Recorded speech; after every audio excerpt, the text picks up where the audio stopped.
Welcome back to Ruck the Way. We are thrilled today to be here with a special guest, a dear friend of mine, Brendan Reese. And Brendan, I won't give away where you're coming from, but it's great to have you here with us as we're in three very different time zones across the world. So we just want to welcome you to this space where we're going to walk and talk and walk metaphorically, of course, but talk about story and pilgrimage and how I know you. So I just want to say it's good to see your face, but I did actually walk a pilgrimage with you 3 years ago. In fact, Brendan's claim to fame in my world is that he was the one who did the entire Cuthbert way with me for the very first time. So I remember that with great fondness. I will also say, Brendan, that if you go to our YouTube page, you'll see that up on the banner, you're actually on that. So right at our tagline where it says, "Let the walk do the work," there's Brendan Reese's back with his red backpack on, crossing a bridge over the River Tweed. So welcome, Brendan. Glad to have you here. Yeah, glad to be here. So, Brendan, hey, we would just like to get to know you a bit better today, your story. I see that for those of you who are watching on YouTube, you'll notice that we are wearing themed clothing today. Um, Gabe and I have on our matching shackets, and Brendan's got on something that's very close to that, a very cozy look. So well done. The message got all the way to Thank California you. from Scotland to North Yeah, Carolina. it was one of those subliminal messages. I don't know how you sent it, but it made it. So I Excellent, appreciate the excellent. heads up. Well, I've kind of given away where you are already, so coming to us from the West Coast. So, Brendan, just who are you? How did you get connected to this crazy world of pilgrimage? And what's life look like for you where you live? Yeah, some good questions. Who am I? Well, I feel like I'm learning more of that every day. Mm. But yeah, I live. I'll start with where I live. I live in Oakland, California. For the time being, I'm actually looking at relocating. Kind of starting a new adventure out in Colorado. Um, Wow. leaving the Bay Area for a few reasons. But yeah, my background, I am was born in California, but grew up in Colorado and Arizona. My family moved around quite a bit. Um, I was raised as a Christian, um, and that's a big part of who I am today.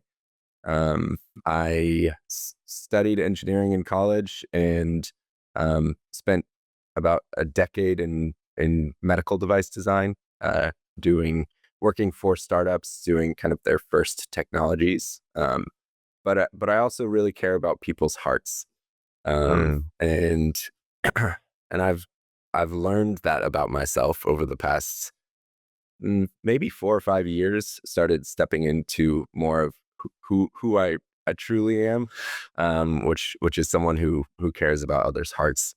And I feel like the pilgrimage, the walk that Chris and I did in 2013, started opening some of those doors actually.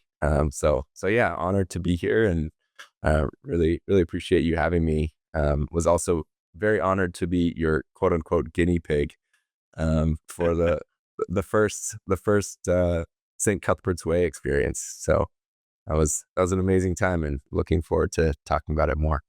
Yeah. Brendan, I'm curious, like one of the things we talk a lot about is just the importance of like seams on our journey, like these transition spaces where, things are clearly shifting from one thing to the other. And you just mentioned some of those, but I'm curious, like I think what you said of, man, I'm learning, to really care about other people's hearts or to, be, I can't remember the way you phrased it, be compassionate, be curious, that sort of inner work or that inner pivot for you, what like precipitated that? Like as you look back, it sounds like it was maybe around the time of the pilgrimage, but I'm imagining like that was a season of your life, and I'm just curious, like what was happening in you around that time?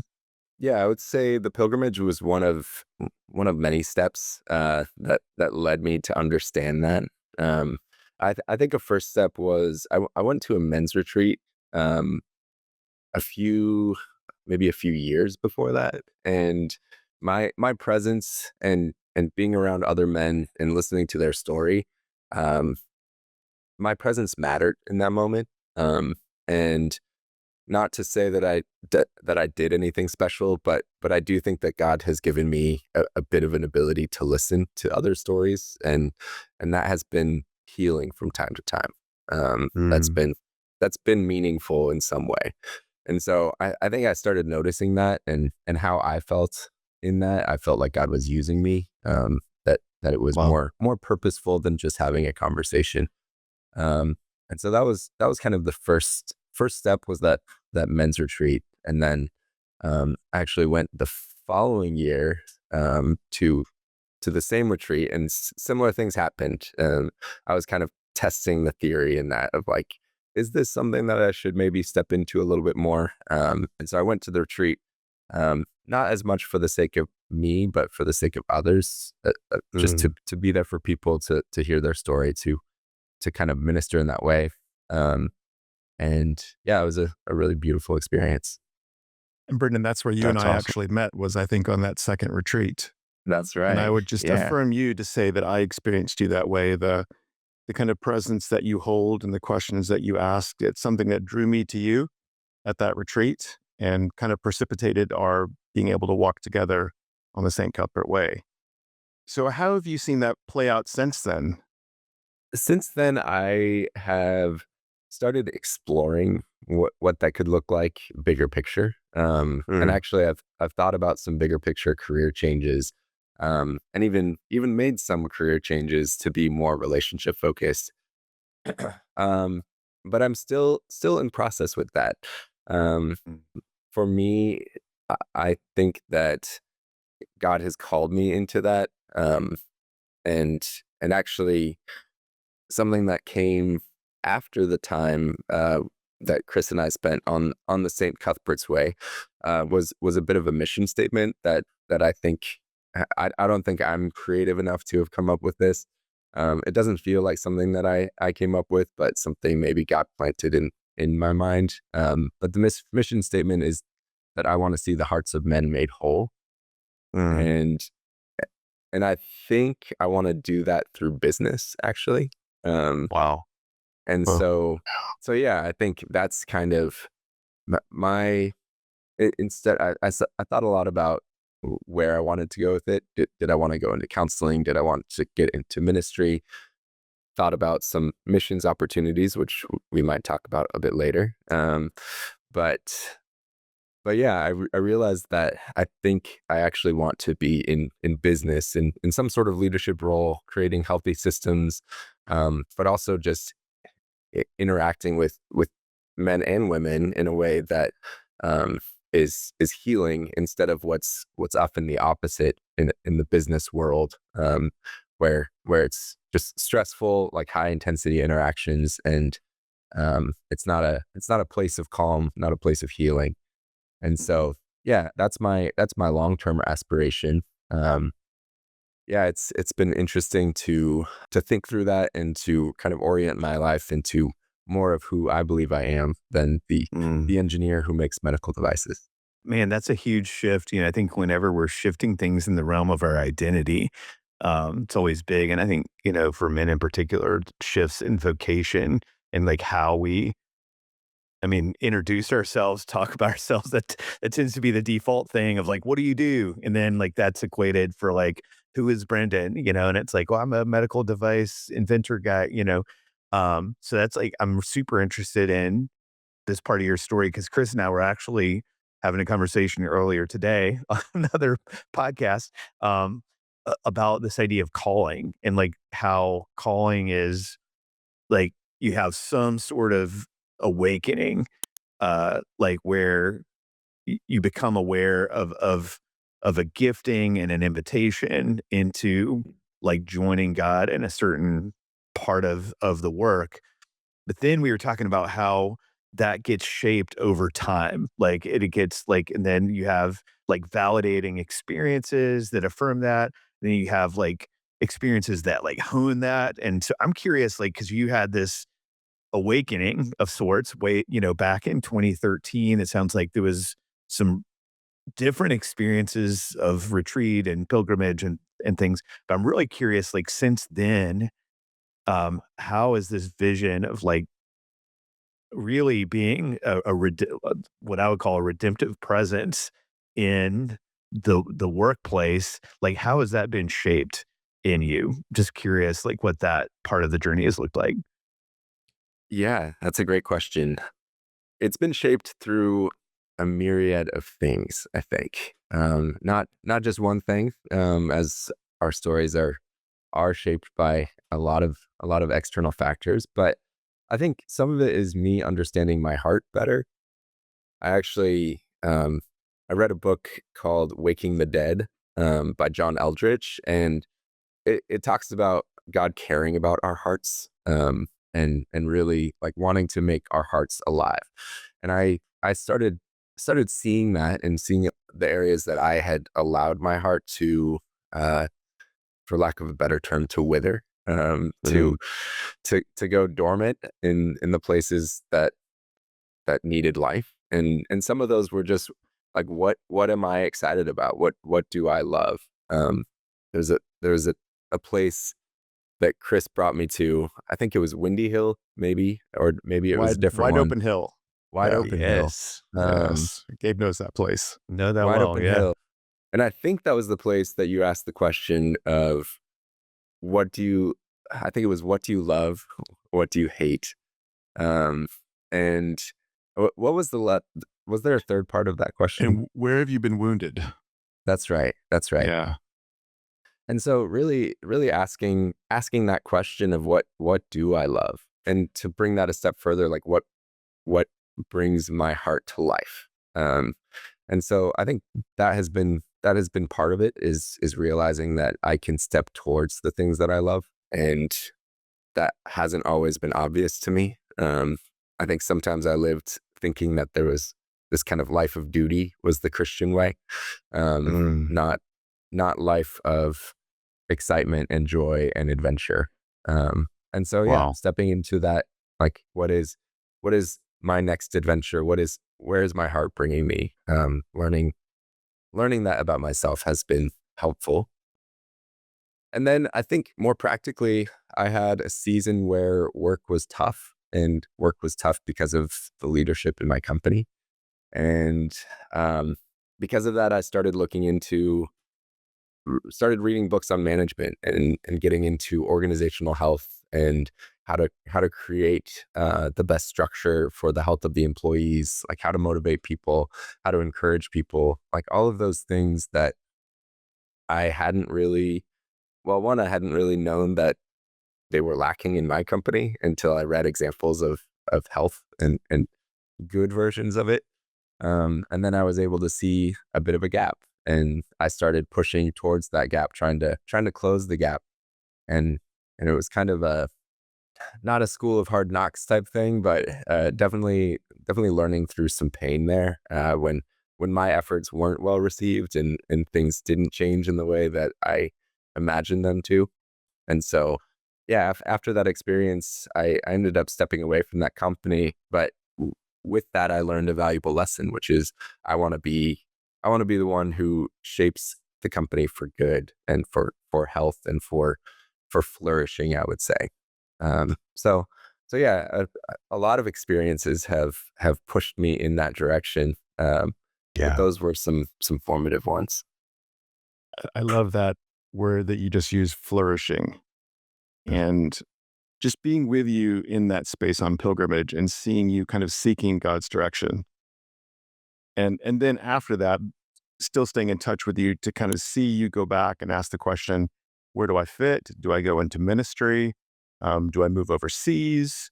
Where do I go next? And to kind of see you on that twisty path. And that's something that Gabe and I were actually talking about earlier this morning was the twisty path that doesn't have to be straight and narrow in terms of finding God's will. So I'm just really curious when you talk about flourishing and the hearts of men coming alive in that space of business. I'd love for you to paint a picture of what you dream that could look like. I don't know. I think I have some big picture vision around it, and also some ideas that I like, Mhm. but nothing concrete yet.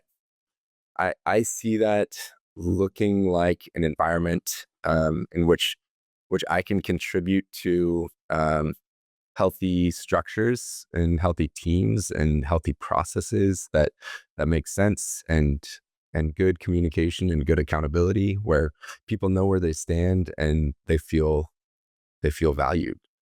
Um, Mhm. I think all too often negative reinforcement enters our lives and it enters our relationships, and I think that happens a lot in the workplace. Yeah. And I want to shape things in the opposite direction of still good communication, not sugarcoating things, not coming from a place of coddling people, Mhm. but creating just a healthy environment. So I see myself as I kind of work towards that. I'm now in a role that's actually not a leadership role, but I stepped into sales to be more on the relationship side. Um, Awesome. and now I'm looking at how do I combine my engineering experience, my sales experience, but also step into a leadership role where I'm able to care for people. Mhm. So I think some of it looks like that, the healthy structure side, and then some of it looks like individual relationships. I had Mhm. opportunities when I was at my last role. I was an engineering manager at my company, and I got to take guys out to lunch and talk about life and talk about work and talk about the difficult things that they've been through, or sometimes that I've been through, and just share life with them. Mhm. And that felt like the most meaningful part of my job. I was Yeah, I just came to understand, perhaps this is why I'm here. Mhm. Even when things are a little tough and it's not my favorite work environment most of the time. Some really good things came out of that, and just the relationships that I was able to build, and the presence that most bosses at most companies won't be able to provide to their employees. I felt like I was able to provide. So yeah, that's kind of my big picture vision, and some of my ideas. If I were to start a company, I would love for it to have some sort of like physical restoration component, like restoring something old to make it new. For some reason, that gets me excited. Uh, but but yeah, for now, I think it's more restoring people's souls, or their Mhm. hearts rather, through intentional organizational health. Man, we don't know each other, Brenda, but you're speaking my love language, brother. My day job, the way I pay the bills, I'm an executive coach and what I call growth advisor for um, mostly like small to mid-sized businesses. So like my 8 hours a day is with business leaders who are trying to do the two things you named, which I just think you articulated super well of like there's this individual growth of like you're working on your story, your heart, your curiosity, your compassion, and you're like wanting other to create environments for other people individually to have that through relationship. But then the second piece of like in organizations and when you're a leader, like the systems and structures matter because they're Yeah. just a reflection of your values, paying attention to that. And I think like the way you frame that up was so good. And I think, man, just to affirm like we need like way more people with your heart in, Yes. leading and starting companies because you think about where do people spend the majority of their time? Yeah. And it's like at work, like Mhm. obviously at work for a good chunk of your life. And yet somehow, and Chris and I were talking about this earlier, like in Christendom, like we get this idea that no, like legitimate ministry is when you're working at a church or whatever, Mm, and it's mhm. like, and what I would say is somebody who's been on both sides of that. I've been a pastor, is like, man, way more ministry opportunities, like when you're in the business space. And Chris, I know I think you're that's the true. same. You're coaching in that space as well. I'm curious about I know you don't have a fully formed vision of like what that would be if you were to start a company or whatever. But just curious, Brendan, your experience like being part of the church for a lifetime, how have you seen that like the work that you're doing now either encouraged or discouraged by sort of the church as an institution? I think that's a good question. When I say that, I mean I'm having a hard time answering it. Sure. um, It wasn't on our list. yeah, So, no, Surprise. no, it wasn't. I think this vision has been relatively recent for me, and so mm, to be my me sharing this vision has been even more recent. It's not been something I've wow. been talking about for very long. But I'm in an environment where the church I've been going to in San Francisco, actually, yeah, they have looked at how to incorporate faith and work, and I think the Mm, environments that I'm in have generally been very encouraging in this space. Um, awesome. I've listened to a lot of Tim Keller sermons, and he is very much like workplace is your ministry, and I really value that perspective. Not that there's this great distinction between the sacred and the secular. Really, that like as a believer, those that wall doesn't exist. It's not you're in ministry if you work at the church, or you're in missions. You are in ministry if you're a Christian. So yeah, I think my influences and the people I've been around have been very encouraging in that sense. Now I've seen that idea. I've heard the idea of ministry is you work at a church, or you're a missionary, or you're involved in some like ministry, as you would put it on a resume. Mhm. But I think that in my circles, that vision has somewhat fallen out of favor. And maybe it's just what I'm listening to and what I'm reading are more aligned. There's a group called the Faith Driven Entrepreneur, Oh, yeah. and they're interviewing people. Yeah, they're interviewing It's people great. who, yeah, run very successful businesses, and it's in all at their declaration to the glory of God. And this is their mission field. And I love that, because you're right. Like 9 to 5 or 8 to 6 or whatever people are working these days. Out here, it's quite a bit. Yeah, you're spending a lot of time at work, and also people place a lot of their identity in their work.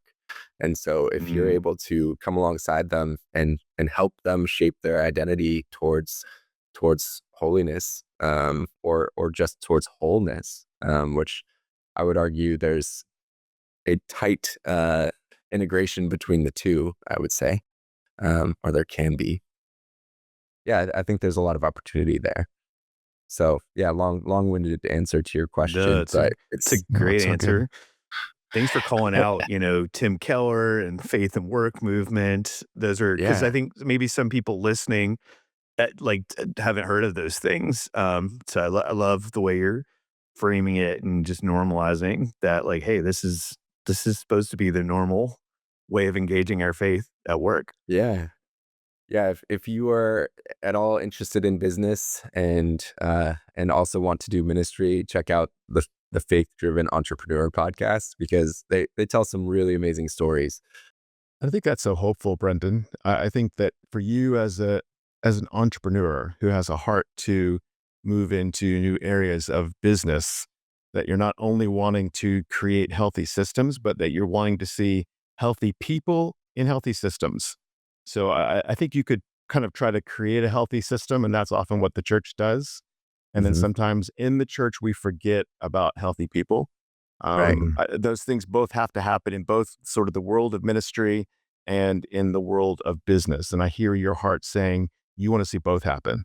And I Hmm. think that's what the world needs. Yeah, and I think that the church tries to do this sometimes. I think they try to create healthy individuals through teaching, and through community. But I often think that the church has a has a need for healthy systems as well that's not always met. And I've seen that as well. Actually, this is a good example of that. At the last church, I lived in Reno for a while, and one of their one of their pastors at this church called Living Stones was very interested in organizational health, because he's seen how healthy systems and structure shape the health of the organization. And he's lived the opposite of that. And so we connected on that. But I think in my experience, I find that a little bit rare that people have the understanding that the structure, the accountability, the communication, all of those things need to be healthy, to have a healthy, in this case, we'll call it a body, Right. not an organization, but a healthy body. Mhm. And so yeah, I do think there's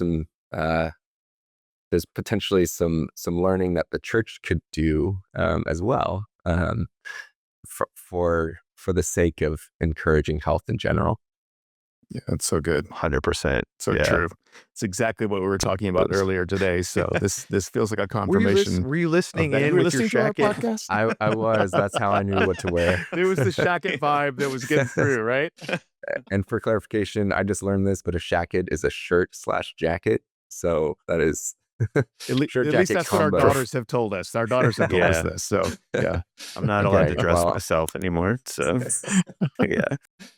Well, Brendan, I wanted to kind of maybe turn it to pilgrimage a little bit because we do have 2 pilgrimages coming up that we're inviting people to go on in May and June. So I know that asking you to think back 3 years ago to your experience, maybe it's pushing you back in your memory. But we talk about these kind of experiences as catalytic.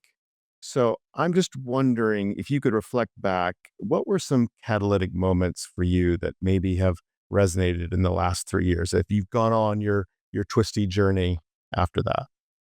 Man, well, I mean, there's one very large catalyst, I would say, that has shaped things and changed me in a pretty significant way. And that comes to mind first, but I'll talk about the small ones as well, the more on the way catalysts. I think one thing comes to mind, and that's actually the idea of grieving. Understanding that grieving is necessary and important for us to move forward. We talked a lot about where we've been.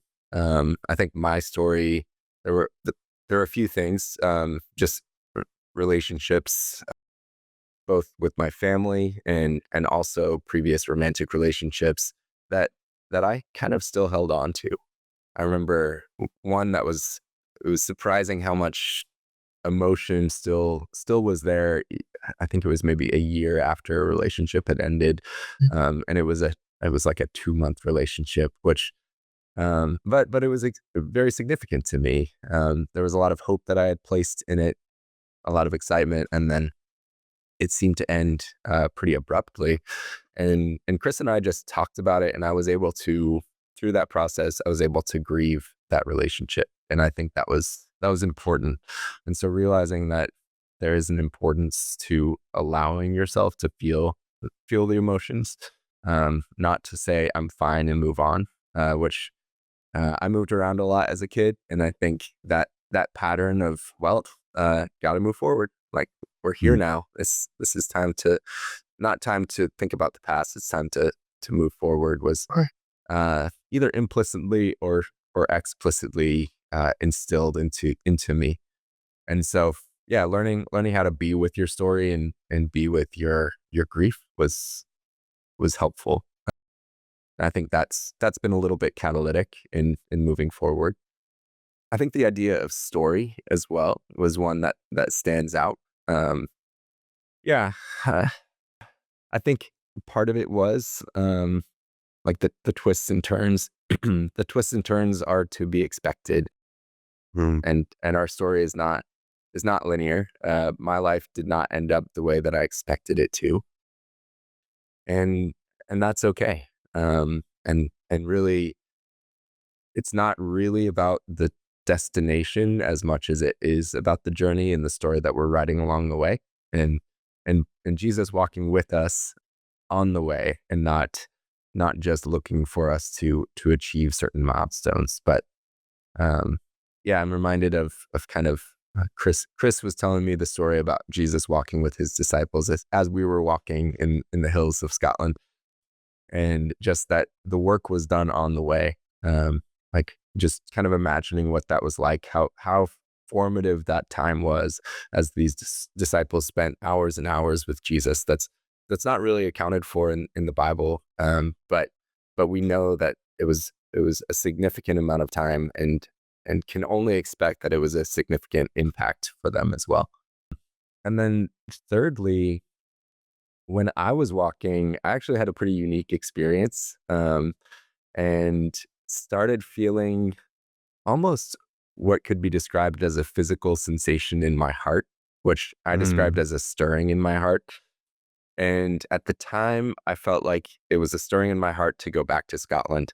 Um, and so Chris and I started talking about that, and it started with me kind of making jokes. I had told Chris, I was like, I'm joking with my family about selling all my things and moving to Scotland.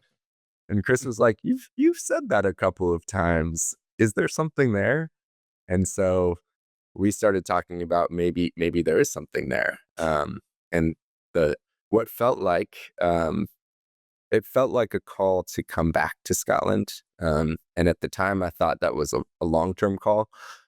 It ended up being a short term call. In fact, we did discuss the idea of me coming to join Chris and his family and his ministry team out there, which we were both excited about. Um, and through that, so I think it was May when we went on our pilgrimage, I believe. Yes. And the And weather was then glorious. the weather was amazing. There was one day that it was rainy, and everything else was absolutely beautiful. Um, which I know is not the typical experience in Scotland. Um, so it was May, and then throughout the summer, I started kind of pressing into what is this stirring? What am I being called to? Is this God? Is he calling me on some sort of adventure? And that was the word that kept coming up for me, was adventure. And so um, I had I had prayed with my church about it. I was at a small house church at the time, and was praying with them. And the word that kept coming up for other people was adventure. And one guy heard go, and it just became clear that I was supposed to go back to Scotland. Um, and so we thought that was a longer term call at the time, but it ended up being a bit of a shorter term call. I joined. I ended up. I actually was ready to go. I started selling possessions and downsizing, and moved into Yeah. more of a temporary housing situation where I could leave, because I thought God was calling me out there. He had lined up a job for me. Um, with a friend of Chris's who's an entrepreneur who needed an engineer to come out and do some automation of some processes, and I was excited about that. Um, and then we had planned a trip for me to come out and join his team um, for what they called the deep community experience, which was essentially a journey of the soul into some deep places, exploring kind of where we've been, where we're going, and where we are right now. But through examining stories from our childhood, even, and learning a lot about kind of what has shaped us and how we exist in the world because of that shaping, and then ultimately the negative pieces of that shape of of how we've been shaped, how those can be overcome by love, and specifically God's love. Um, so I ended up going out there for this experience, having one of the most profound and healing moments of my life through this time, but also realizing that this wasn't the long-term call. It was something that God was using in the short term to be a catalytic moment for me. And I think that heart healing for me even motivated me further towards wanting to live out that in my life.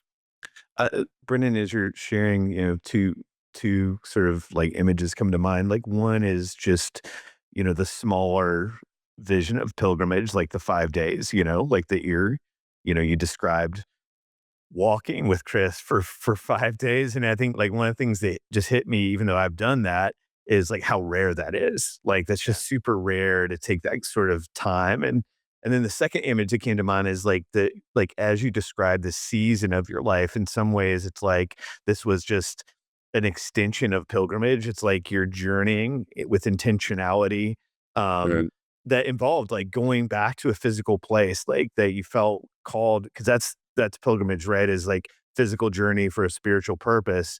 And Mhm. like there was this theme in this season of like return, return, return. And then you named like how both the small 5 day pilgrimage and this longer season of pilgrimage created these catalytic moments. So I'm just curious, like how you would describe, like, what do you think as you look back on those two versions of the experience? Like, what do you think about pilgrimage sort of sets the table for those catalytic experiences? Because we know we can't like manufacture them, but we do, like, it does seem like and of course we're betting the farm on our organization here that, you can set the table. But just Yeah. curious, as one who's journeyed in that way, what's that about? Yeah. I think for me, it was giving myself the permission to take a step back from my daily life and Mm, and really think through the big picture of what do I want? Um, what what is God uniquely gifted me with? What eh, it more allows you to think about things in a way that I think is unique. And you're right, it is rare. And I think a lot of the time it's really easy to get stuck in the day to day. We mm, are we're working hard. We have a lot of responsibility. We don't have time to mm. to think about like who am I, and am I living a Yeah. life that represents that? And so I think Wow. that was one of the big pieces of it. I think is having that time. And then the other piece is the structure that Chris was able to provide. I mean, Mhm. he has we he created a guide. I mean, he was the guide, but he created a book to also walk through that allowed us to kind of step by step ask these questions and talk about certain specific topics that had to do with our life, our faith, our calling, um, our walk with God, our walk with other people. Just yeah, just that guidance I think is really helpful because you can spend Mhm. 5 days walking by yourself and you can think about all the things that you think about and you might spiral on specific things. You might not be able to move past certain things. But I think that focus, having a guide to bring you through those things, I think is super important. And I think some of the questions that Chris asked along the way, I mean, it was 3 years ago now, so I don't remember all of them. I'm Um, sure they were brilliant. I'm sure they they were were. they Oh, were yes. indeed brilliant. No, but it got me thinking about things that I don't always think about. And I think a big piece of it was it also gave me permission to ask big questions. Mm, And I think a lot of the time we don't necessarily just give ourselves permission to do that because we've got responsibilities. Like we can't think about what if I picked up and moved to Scotland, because our world is demanding of us, and so we don't feel like we have permission to ask those questions and to think about what could life look like if I stepped towards something I truly am passionate about. mhm. Mm. So yeah. Well, I love the way you answered that, just of like that you taking the time and having a guide and community um and then being open to the bigger questions. Man, Yeah. so great. That's what I was thinking, Brendan, is that, for all I provided on this side of the pond, what you brought was your own heart to risk coming and being engaged. And I think that's so Mm. important. When I first met you, one of the conversations I remember we had was this connection with your name, Brendan, to Brendan the Navigator, who's one of the greatest heroes of kind of Irish Celtic Christian mythology, lore, and the Christian church there. And he was known as a man who was willing to go. Some say he even made it to North America in like the 6th century. So Yeah. that was something that immediately I connected with you over with your name, and I've experienced you that way. That you are willing to risk, you are willing Mhm. to go, you're willing to adventure. All those words that you got that you thought maybe were going to lead you to Scotland was Mhm. really more indicative of just about your heart that has continued past Scotland. And yeah, it was sad for me and for my family and our team that you didn't come here. There was that, oh man, Brendan would have been great here. However, just to watch you in your journey as you've gone back and as you've tested other things out and made moves and asked questions and continued to move forward, I think what you're displaying is something that is so, so needed. It's the willingness to risk and to go and to ask those big questions. Mm. So I just want to say, well done. Yeah. I mean, I wish you were here in some ways in Scotland, but I'm thrilled that you are moving Mhm. into this direction of wanting to see hearts restored in the world of business. I just think that's amazing. Yeah, thank you. Yeah, I think, I mean, part of the experience that I had in my second time in Scotland, with you and your team, was what I've come to adopt as a phrase of praying with your feet, and Mm, being willing to go and explore, and not just wait for God to move you. I think I lived a lot of my life with a bit of a false theology of, well, like, I serve God, I'm faithful to him, like he will make it clear where I'm supposed to go without me moving anywhere, without me pursuing that. And really, I mean, that doesn't make sense. If I'm not going to wait for a job to land in my lap, I'm not going to wait for uh, a wife to just appear at my doorstep. Like, those things, our theology, I think, is often maybe over spiritualized in like how we should live in this world. And I've started realizing the importance of stepping forward into adventure, and then seeing how God directs it. And I think a lot of that was because of the time that we spent together. The being willing to step forward and accept the invitation to come to Scotland. And not to say that, I mean, for me, it was just, oh yeah, like, who wouldn't want to have an adventure with my good friend Chris? It wasn't really a hard decision for me, um, but I do think that has set me up to start moving forward. And um, as a friend of mine calls it, it has kind of this mantra of default to action. And I think uh, God will use us when we're moving. Well, we're certainly yeah, easier that's to good. direct when we're moving, right? E- Exactly. Yeah. Yeah. Yeah, for sure. So, Brendan, I have this memory of you. There are there's like 3 or 4 iconic memories that I hold from our time together on the pilgrimage. And one of them is in regards to a stone that you carried for many miles on the journey. So, one of the kind of practical ways we talk about story is we talk about the weight that we carry. And on Ruck the Way, we talk a lot about the kind of weight that we carry in our backpacks that shapes who we are.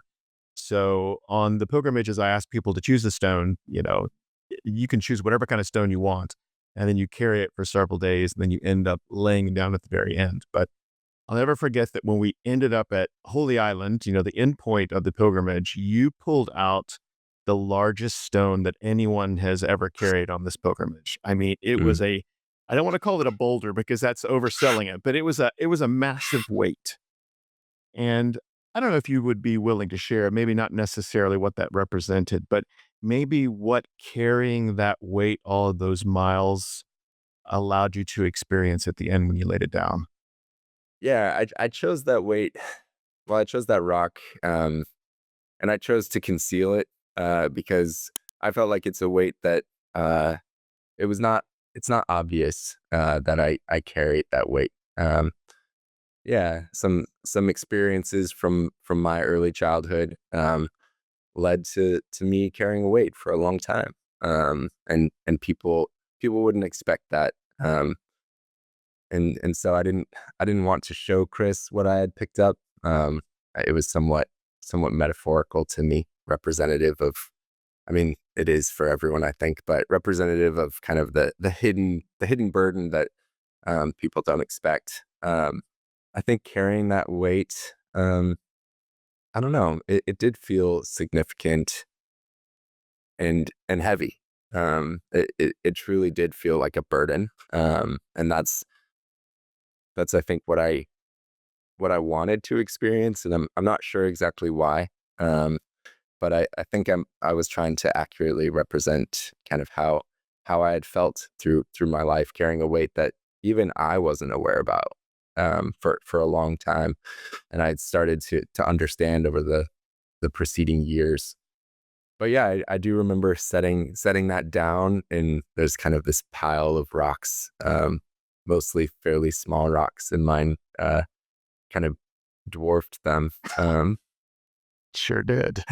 And and just the lightness in my step afterwards, s- reminded me of going backpacking, and just when you get to camp and you set down your pack and you feel like you can run now, because Mm. you're unburdened by what you had been carrying. So yeah, I think there was some freedom in it. I don't remember it being like this huge moment where I was like, I'm finally free, but Right. but I do remember some relief there, Mhm. and joy, and also I think what stands out to me is actually that you were able to understand the burden that I was carrying, because you Mm. saw the weight, the size of the rock that I had carried, Yeah. and it was somewhat shocking to you. Um, and so I think that actually is what stands out the most, is now I've shared this burden with you. You're aware of this weight, and that's something that not many people are privy to. Mm. And so yeah, that was significant too. Like, I trusted you enough to share this with you, to let you see what I've been carrying for all of these miles. And also felt very supported in that. Mm. Felt like you had my back and I could trust you in it. Yeah, that was an Well, honor for me, and to be able to stand with you as you laid that down, but then also to understand better what that was in your story. I think that is so important, as you were saying earlier, just about story and the importance of story, helping others to understand what those weights are and where they come from. Like you said, it's not as if when you laid that stone down, that metaphorical work then lifted your personal burden fully, but there was something about actually sharing it in community mhm. that probably changed how you experience that going forward. I don't know. Is that accurate? How how was that for you? Yeah, I think so. I mean, we spend a lot of time talking about that specific burden, but I was still at kind of the early stages of my understanding of it. Um, Mm.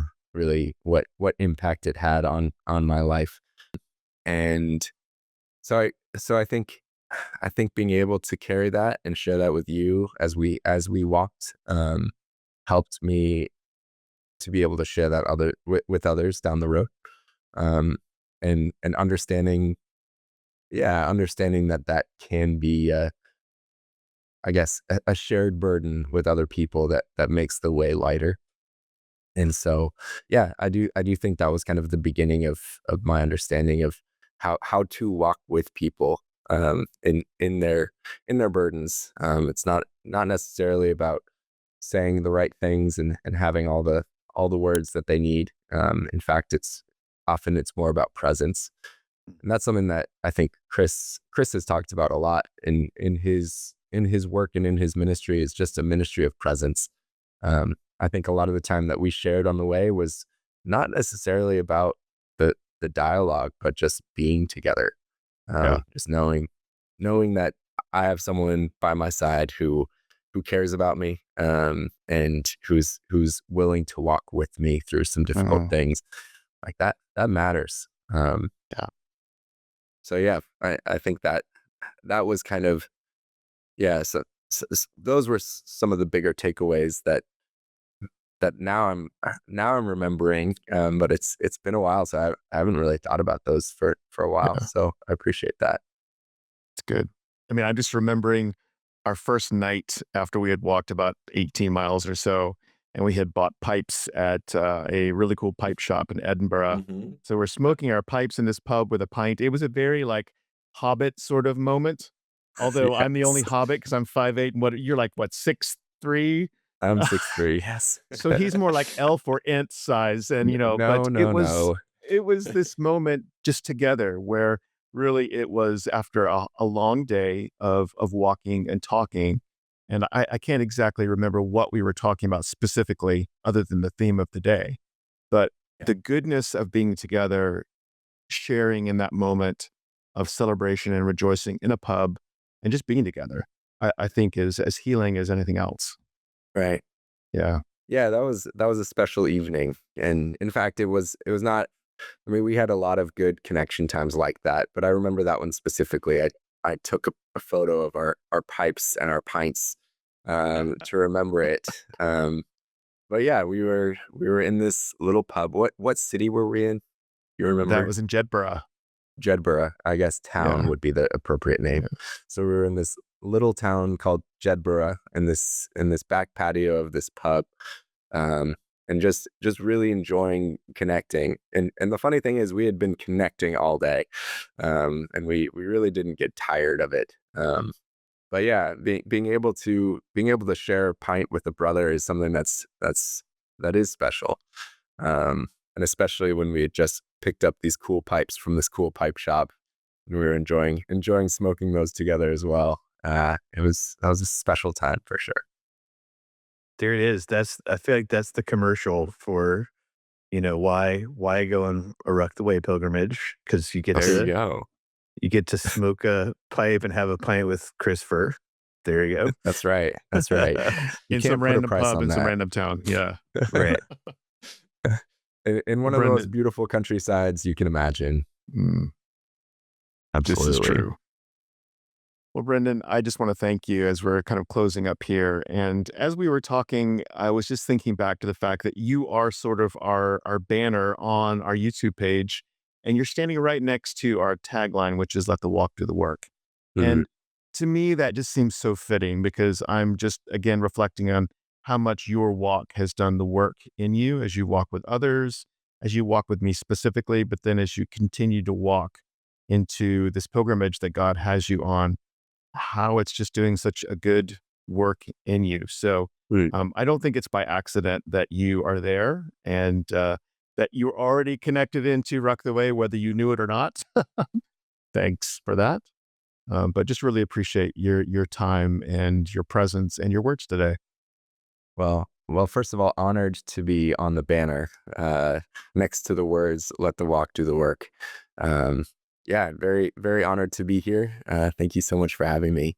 And yeah, it's been I would say it's been life changing, to understand that it is the walk that does the work. That it's more about how God is shaping us, than ultimately the destination, the holy island that we're headed to, which Yeah. was our destination on pilgrimage. So, yeah, very, very happy to be here and honored to be able to share a little bit of my story. Well, thank you. Thanks for being here. Thanks. Thanks, And Brendan. that's a great way to end it. So, yeah, we will end it the way that we always do with a line we just said. Friends, let the walk do the work. Do the work.